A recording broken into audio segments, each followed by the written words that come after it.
Holy Quran declares in other places that Islam is the final religion. Al-yawma akmaltu lakum deenakum wa atmamtu alaykum ni'mati wa raditu lakum al-islama deena. We have perfected for the mankind a religion which has become universal. So for a universal man, this religion is needed. Man stands in need of this religion. But if he has not heard of it, not at least convincingly, if he still sticks to his own beliefs in all honesty and sincerity, then the message is he should not be afraid of a God who is just and kind. Thank you very much. Second question is an anonymous one. It says, you quote that the Quran states that women are equal to men in all regards. But as far as the vast majority of the Muslim world is concerned, women are definitely not credited as such. Obviously the teachings of Islam, although pure in statement, are not interpreted as such by mankind. What are your views on this, since this is not an issue which is readily accepted by many Muslim men? This is again a very important question. Thank you for the selection for me. You see, what I did say was not that they're equal. What I did say that they had equal rights in proportion to the rights of men upon them.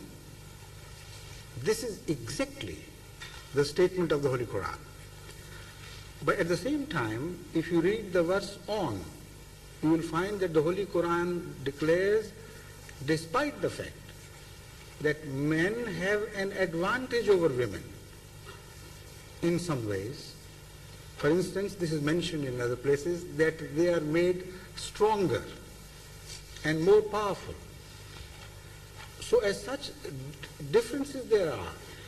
And then they have the advantage of not being responsible for reproduction, in the sense that they do not have to carry human babies for 9 months in their bellies and to look after them. So there are differences, no doubt. Equality is not in totality of constitution. Equality is only in relative terms of rights. So as such, Islam knows no difference between man's rights and women's rights. But they would be, of course, related to their constitutions as well. God knows how He has created mankind. So wherever you will discover any difference in teachings, you will always find, without fail, without exception, that those differences are directly related to the constitutional differences, not otherwise. Now, if the world of Islam is not acting upon it, already I have explained this situation in respect of all religions of the world. Where are the countries where the religions of those countries are practiced in all honesty and sincerity and good understanding? Religion is flying on a higher level, which is raving and making noises. But it has not been connected through gear with the wheels of human actions. So a raving engine can only tell upon your nerves, but cannot help you move along. This, unfortunately, is the situation of religion everywhere in the world. Thank you very much. And the third question from the Reverend D.L. James: how is personal sin dealt with in Islam? If God is all merciful and forgiving, why not sin that God may be more merciful? Where is the line drawn between those who go to paradise and those who go to hell? Why not, from the... Why not sin that God may be more merciful? I think this is... I see. I understand. Now I understand. Yes. possible Christian point of view. Why I think, not sin with a will to test the mercy of God?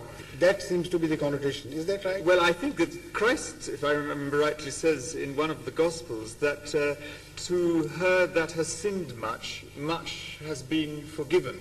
And so it's as though should one sin more in order to benefit more from the forgiveness of God? If it refers to that, then I'm afraid it is misunderstood. Or an instruction of Jesus Christ, peace be upon him.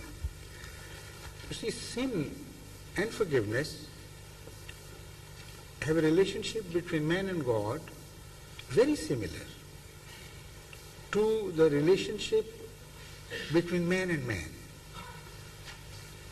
In daily experiences, you find your children sin to you, against the discipline of the house. In what sense? In the sense that you know better than they do, you understand that ultimately it is wrong for them. And yet, they are not always forgiven. Sometimes they are punished in the course of sin automatically, as a direct result of the sin itself. For instance, if a child mistakenly, attracted by the glamour of the fire, puts his hand into the fire, before the mother can prevent him, his hand would be burnt, to some degree at least. Now that is sin, and that is punishment, which sometimes is directly and immediately related to sin. Look at the history of permissiveness in some advanced societies of the world.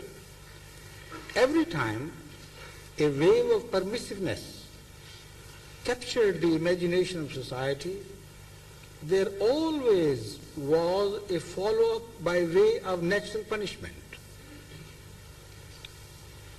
Long ago it was gonorrhea, then came syphilis, then came herpes related to sex, then there is AIDS.